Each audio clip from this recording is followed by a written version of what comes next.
73, week 6, part 5. All right, so let's take a look at, now that we've done that. Now, after the crowd has its freak out, we get introduced to Caius Marcius. Let me say this again. I'll say this a couple of times.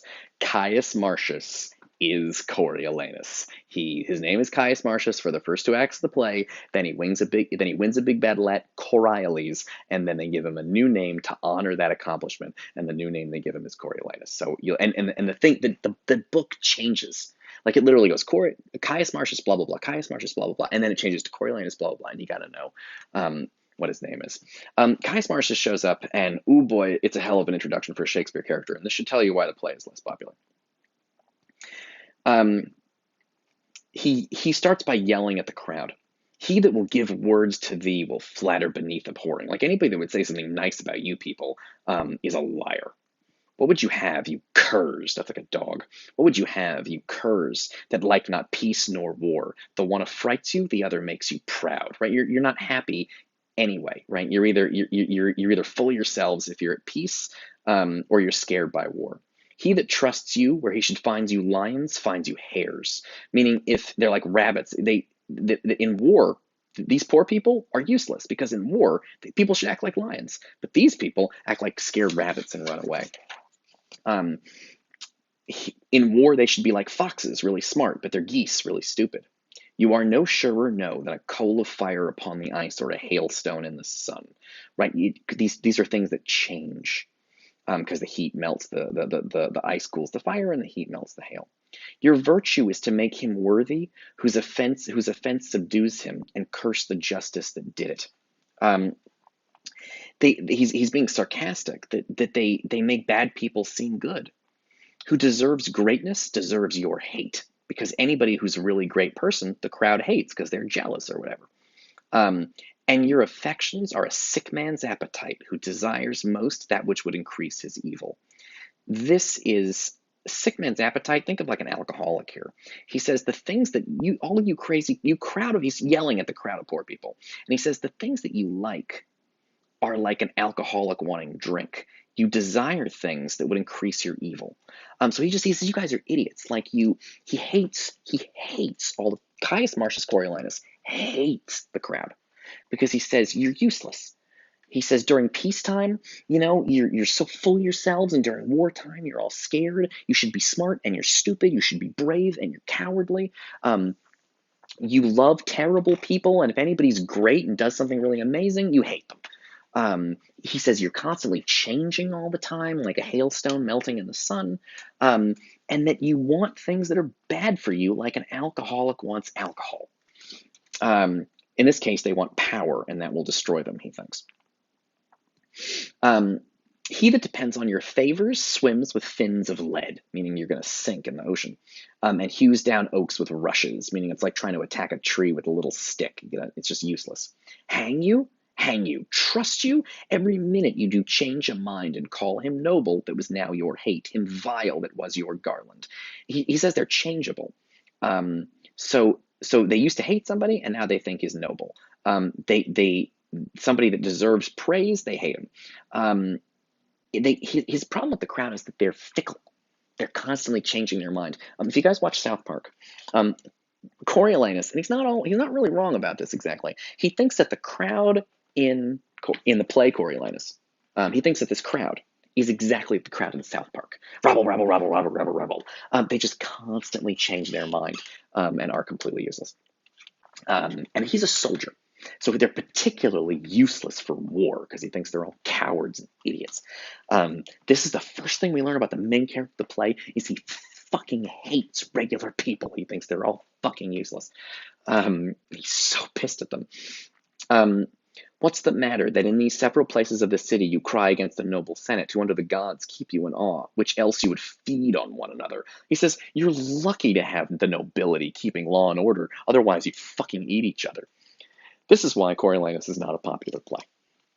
This is why none of you have ever heard of it before. You've heard of Hamlet, you've heard of Romeo and Juliet, you've heard of Macbeth. Good. You should have. Othello. Those are Midsummer Night's Dream. They're the greatest plays ever written. Everybody loves them. This nobody has heard of this play. Everybody hates it, and the reason everybody hates it is the main character is a huge fucking asshole. I think he's an interesting asshole, but he's a huge jerk. Um, and Macbeth was evil, but he was interestingly, fascinatingly evil, and I wanted to spend time with him. Also, Macbeth had a rich inner life. I learned a lot about Macbeth's psychology because he gave these speeches that gave me insight into what he was thinking. Tomorrow and tomorrow and tomorrow creeps in this petty pace from day to day to the last syllable of recorded time, and all our yesterdays have lighted fools the way to dusty death. I can do the whole thing. Macbeth had a great inner life. He gave speeches. Um, Oh, I guess I should do that now. So Shakespeare has this thing called soliloquy, where a character gives a speech by himself. You've already seen one of these, where Macbeth says, "Is this a dagger of the mind I see before me?" Soliloquies are strange. Um, they're sort of like voiceovers in a movie, where you get to hear what the character's thinking. In a soliloquy, because I often call them speeches, but speeches is one character speaking to another, like Menenius just gave a speech about the belly to the crowd. Soliloquy is a little different. A soliloquy is where a character steps to the edge of the stage and delivers a speech that reveals his inner thinking to the audience. It's sort of like he's talking to himself, and we get to overhear him talk to himself. In fact, a lot of times movies do it as a voiceover. They don't actually have the lips move. So you'll have like a Macbeth like grabbing the dagger and thinking, "Is this a dagger of the mind that I see before me? The handle toward my hand?" Um, but because plays don't do voiceovers, oftentimes the actor comes to the edge of the stage and sort of gives the speech, the soliloquy, to the audience. They call it soliloquy because it's solo, he's by himself. Because it reveals his mind to the audience, what he's thinking, what he's going through. Now, obviously, Macbeth revealed a lot of himself talking to his wife, but he also revealed stuff when he was alone. For example, the dagger of the mind speech.